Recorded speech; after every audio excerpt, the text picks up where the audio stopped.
Dans la Divine Comédie, Dante dit que sur la porte des enfers est inscrite une sombre annonce « Vous qui entrez ici, abandonnez toute espérance ».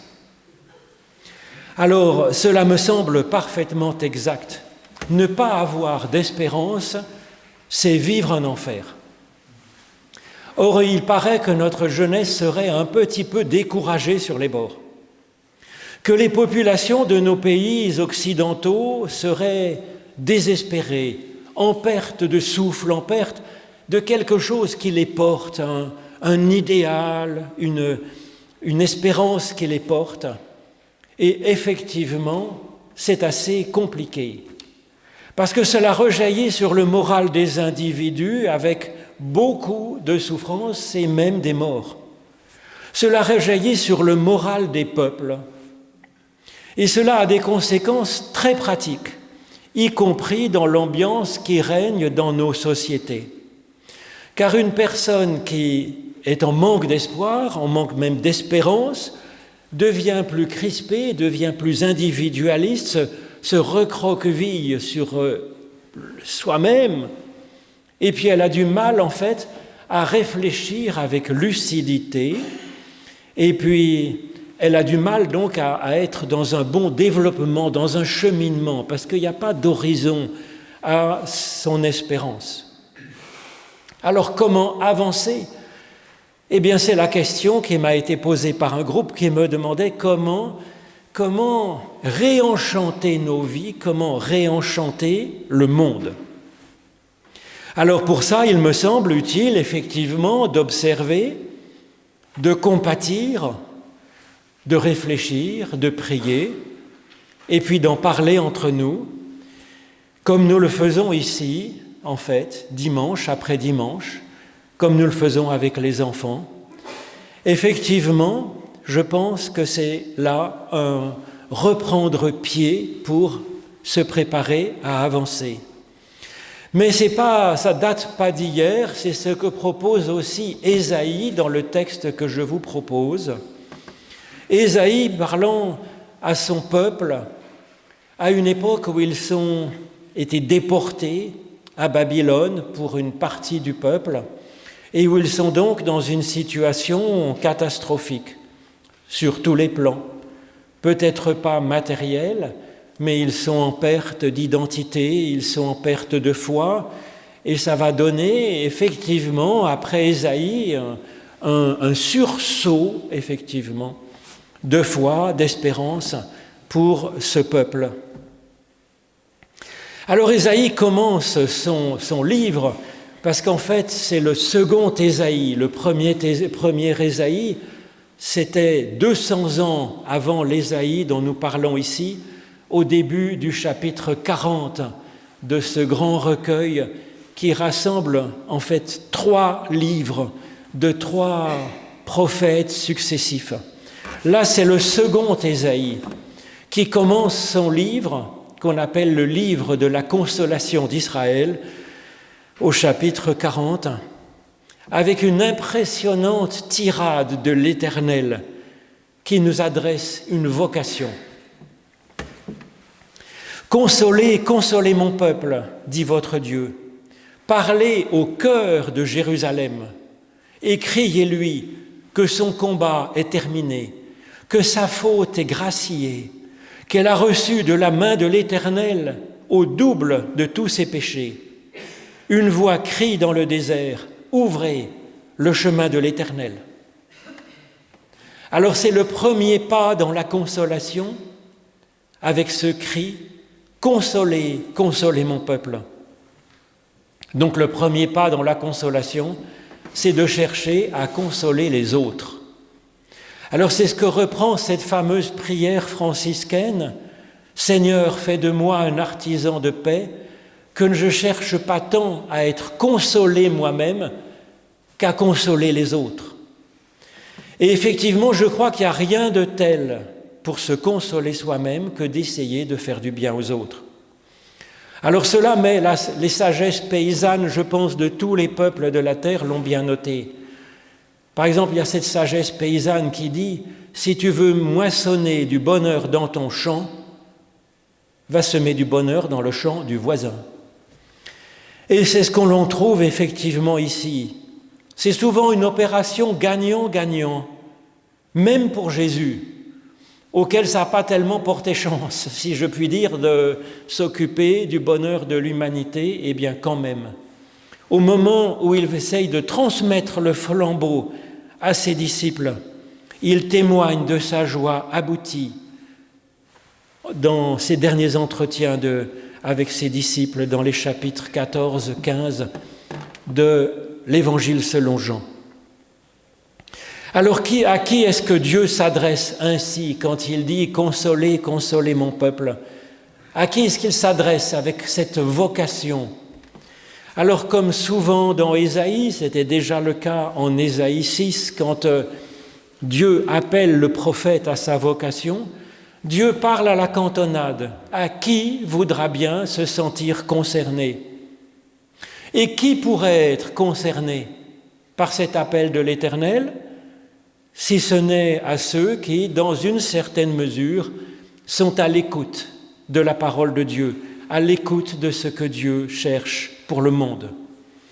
Et effectivement, personne ne répondra à cette vocation à notre place, nous qui écoutons l'appel de Dieu.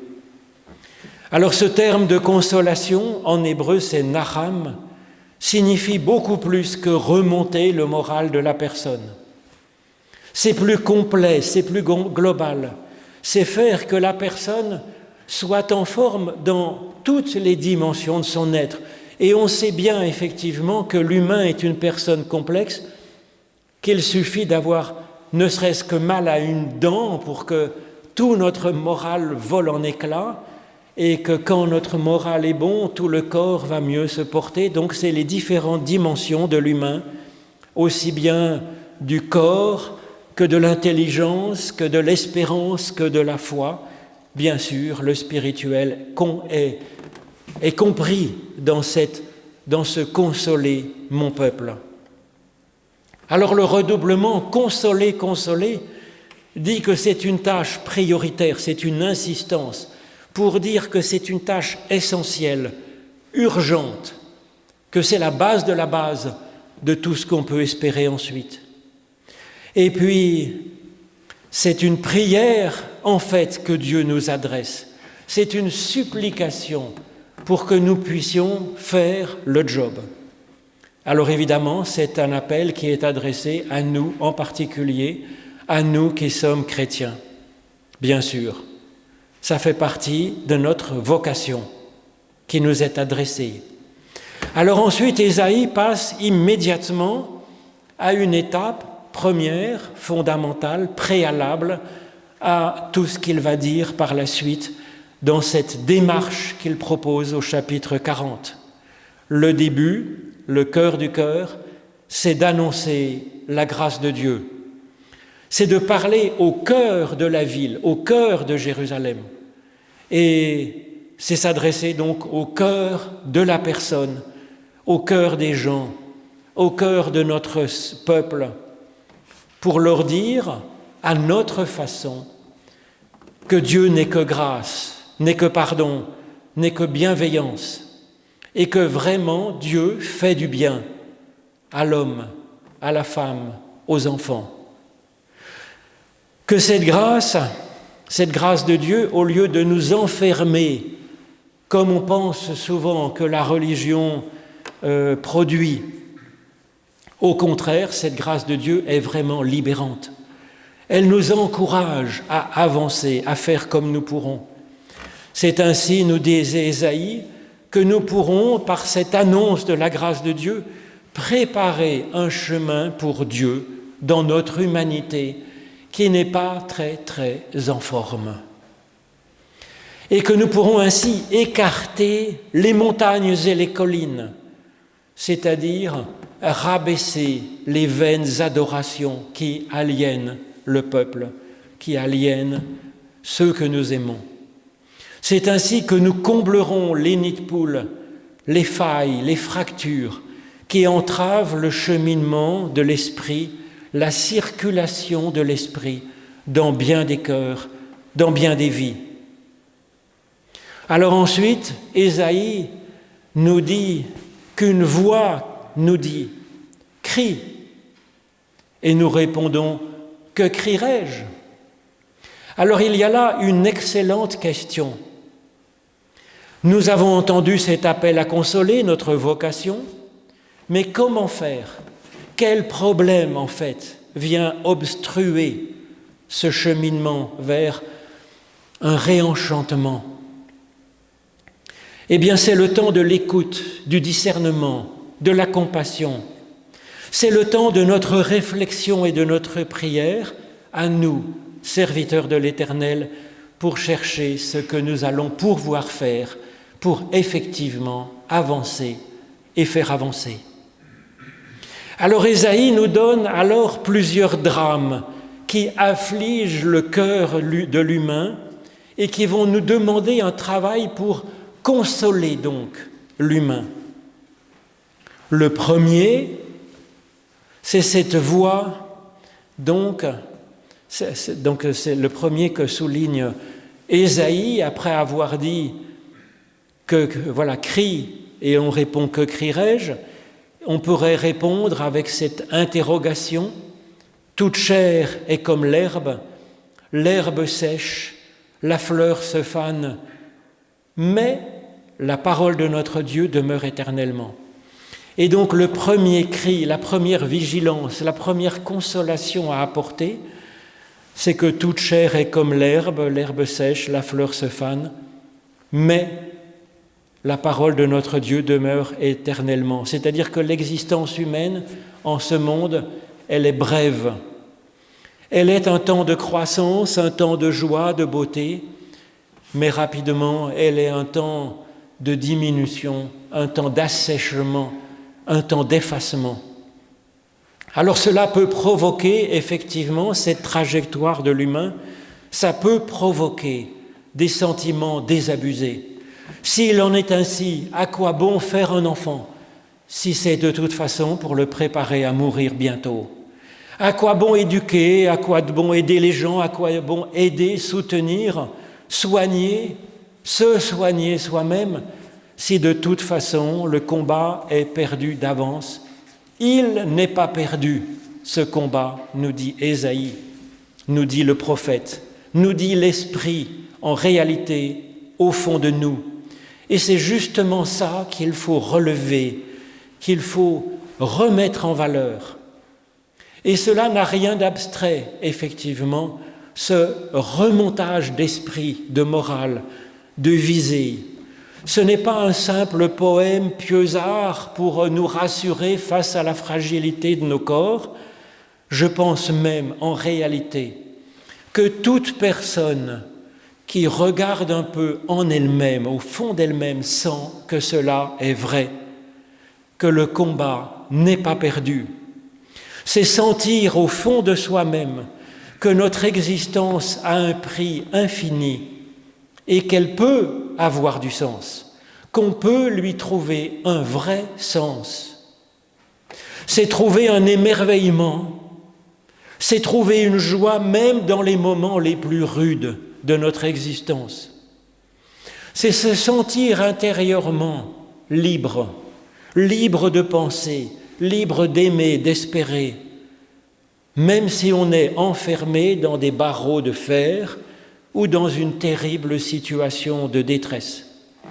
Alors j'ose à peine dire cela, moi qui n'ai rien en fait subi de terrible dans mon existence, rien de vraiment grave. Aussi m'appuierai-je sur le témoignage d'un homme, témoignage qui lui a valu le prix Nobel de littérature, en passant. C'est Imre Kertész, qui est un Hongrois juif, qui a connu une des pires situations parce qu'il s'est fait arrêter à 15 ans et il s'est retrouvé seul dans Auschwitz, dans Buchenwald. Et il témoigne dans ce livre « Être sans destin » que vous pouvez tout à fait lire parce que je crois que c'est presque le seul livre d'Imre Kertész qui est bien lisible, si je puis dire. Et il témoigne de moments de grâce, de moments de beauté, de joie de vivre, de vie belle, même dans ces moments-là je pense, il n'y a rien de pire que cela. Il évoque un trognon de pomme. Il évoque la présence d'un ami à ses côtés pour se soutenir mutuellement. Il évoque, incroyable, la douceur d'une belle soirée, d'un coucher de soleil sur la campagne à Auschwitz, après une journée de travail épouvantable et d'une pitance absolument ridicule. Il témoigne d'un moment où son sens de l'humour lui permet de trouver qu'un SS maniant sa matraque ressemble à quelqu'un qui manipule un rouleau à pâtisserie. Et ça le fait sourire intérieurement. Donc vous voyez la parole de Dieu qui demeure en nous et qui demeure même pour toujours, c'est cela, c'est cette étincelle de vie. Mais c'est même plus que ça. C'est le fait que rien n'est jamais bouclé dans l'existence humaine, qu'il existe dans toute personne humaine, en notre être, une telle richesse que des espaces entiers peuvent encore s'ouvrir, des espaces d'une beauté inouïe peuvent s'ouvrir encore à l'intérieur de notre être, que l'humanité est d'une telle richesse. C'est donc exponentiel, parce que cette richesse de chaque humain, multipliée par tous les humains, fait que les ressources de l'humanité sont absolument infinies pour inventer encore une meilleure vie, que le meilleur reste toujours possible et que ça peut venir comme par surprise. Donc la parole de Dieu, c'est cette dynamique que l'on reçoit à l'intérieur de nous-mêmes. Alors ensuite, Ésaïe passe à une seconde difficulté plombant le moral de l'humain. Monte sur une haute montagne, Sion, messagère de bonheur.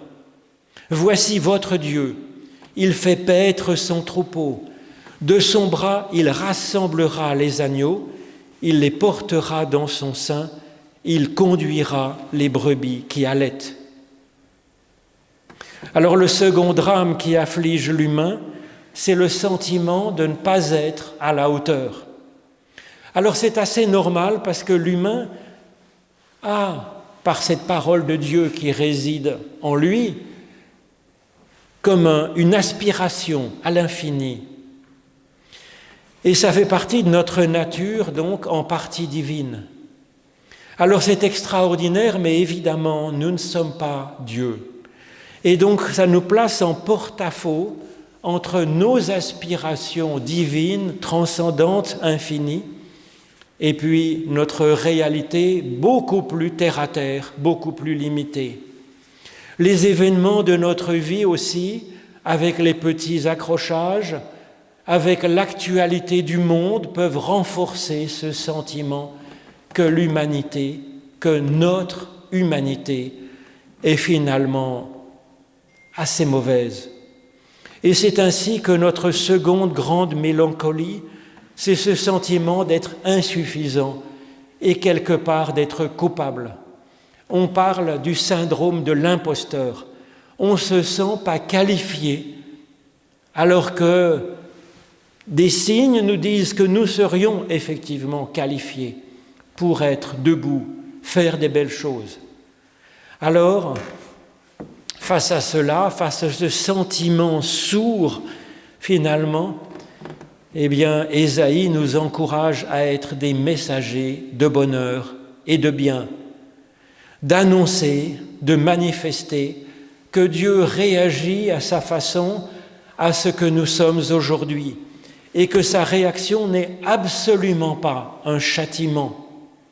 Elle est comme un soin amoureux d'un berger pour ses agneaux.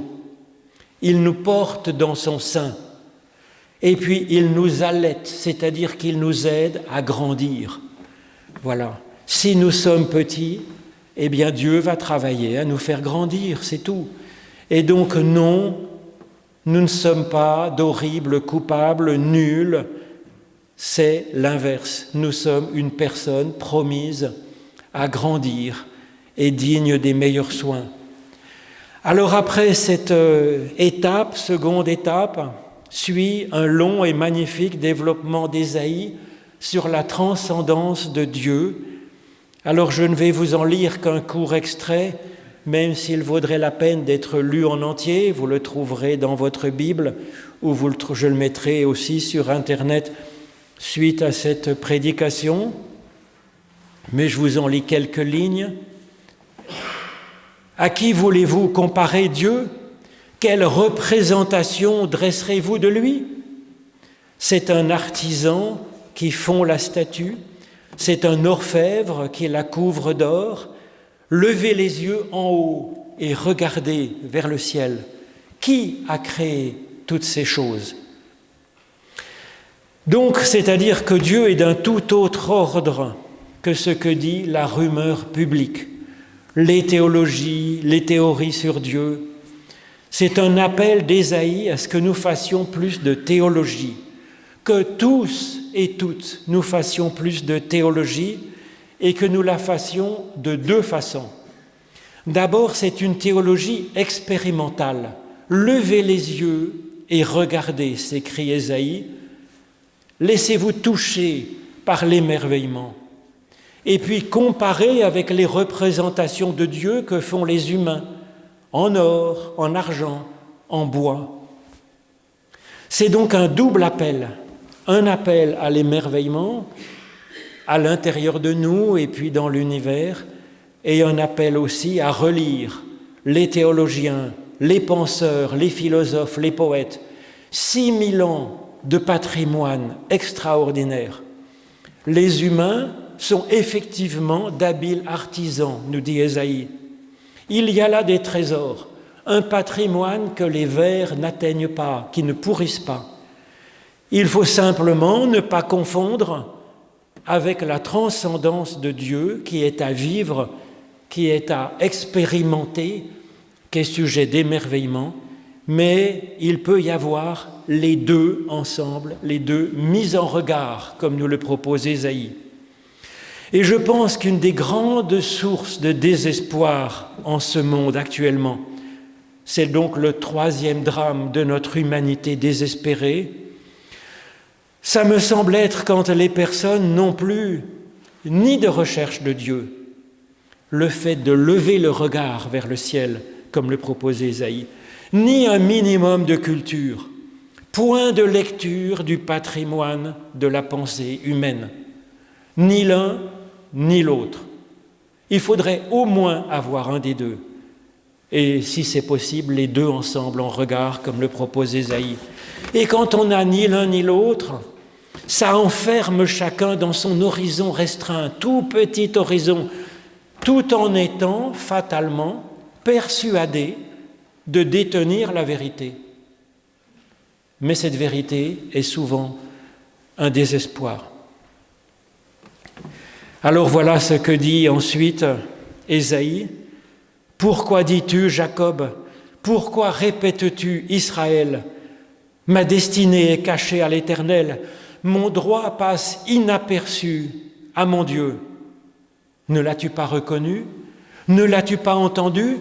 C'est le Dieu d'éternité, c'est l'Éternel qui a créé les extrémités de la terre. Il donne de la force à celui qui est fatigué. Il augmente la vigueur de celui qui est à bout. Les adolescents, bien sûr, se fatiguent et se lassent. Les jeunes hommes trébuchent bel et bien, mais ceux qui espèrent en l'Éternel renouvellent leur force. Ils prennent leur vol comme des aigles. Ils courent et ne se lassent pas. Ils marchent et ne se fatiguent pas. Donc cette déception, c'est que Dieu serait indifférent à notre sort. C'est la légende d'un Dieu qui porte chance, qui est vendu par bien des religions, bien des astrologues. Elle est source d'immenses déceptions, cette théorie. Elle est source d'aliénation. Elle est source de perte de foi, justement, quand la vie nous frappe par un drame. Eh bien, Dieu n'est pas du tout indifférent à notre sort. Dieu travaille ou il espère travailler, mais comment?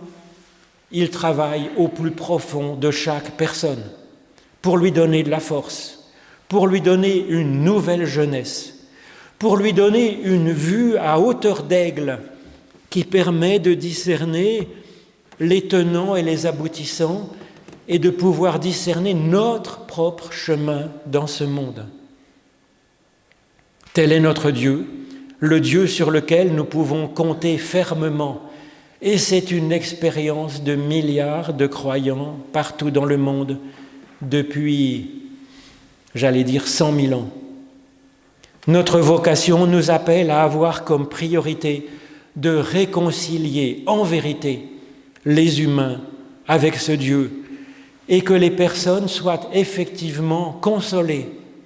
Non pas consolées par nos belles paroles, non pas consolées par nos silences, même si c'est une belle écoute, mais consolées par Dieu lui-même. Alors cette consolation à l'intérieur de nous, cette consolation que nous sommes chargés d'apporter, c'est ce dont témoigne l'extraordinaire Etty Hillesum. Elle aussi, dans les horreurs nazies, mais c'était en Hollande, dans sa prière d'un dimanche matin, qui est assez connue, que je vous mettrai aussi sur Internet, mais sinon vous pourrez effectivement vous procurer ce livre qui est tout à fait touchant. Voilà cette prière donc d'un dimanche matin sur lequel je terminerai. Ce sont des temps d'effroi, mon Dieu. Cette nuit, pour la première fois, je suis resté éveillé dans le noir, les yeux brûlants, les images de souffrances humaines défilant sans arrêt devant moi. Donc elle est dans un camp de transit pour aller partir vers les camps de concentration. Je vais te promettre une chose maintenant, ô mon Dieu, ô une broutille, je me garderai de suspendre au jour présent, comme autant de poids, les angoisses que m'inspire l'avenir. Alors oui, cela me demande un certain entraînement, alors pour l'instant, à chaque jour suffit sa peine. Je vais t'aider, ô mon Dieu, pour une chose, à ne pas t'éteindre en moi. Mais je ne puis rien te promettre, rien te garantir d'avance. Une chose, cependant, m'apparaît de plus en plus claire. Ce n'est pas toi, mon Dieu, qui peux nous aider dans ces circonstances, mais c'est nous qui pouvons t'aider. Et ce faisant, nous nous aidons nous-mêmes. C'est tout ce qu'il nous est possible de sauver en cette époque. Et c'est aussi la seule chose qui compte, un peu de toi en nous, mon Dieu. Peut-être pourrons-nous aussi contribuer à te mettre au jour dans les cœurs martyrisés des autres. Oui, mon Dieu, tu sembles effectivement assez peu capable de modifier les situations finalement indissociables de cette vie humaine. Je ne t'en demande pas compte. C'est toi, au contraire, mon Dieu, qui nous appelle à rendre compte un jour. Amen.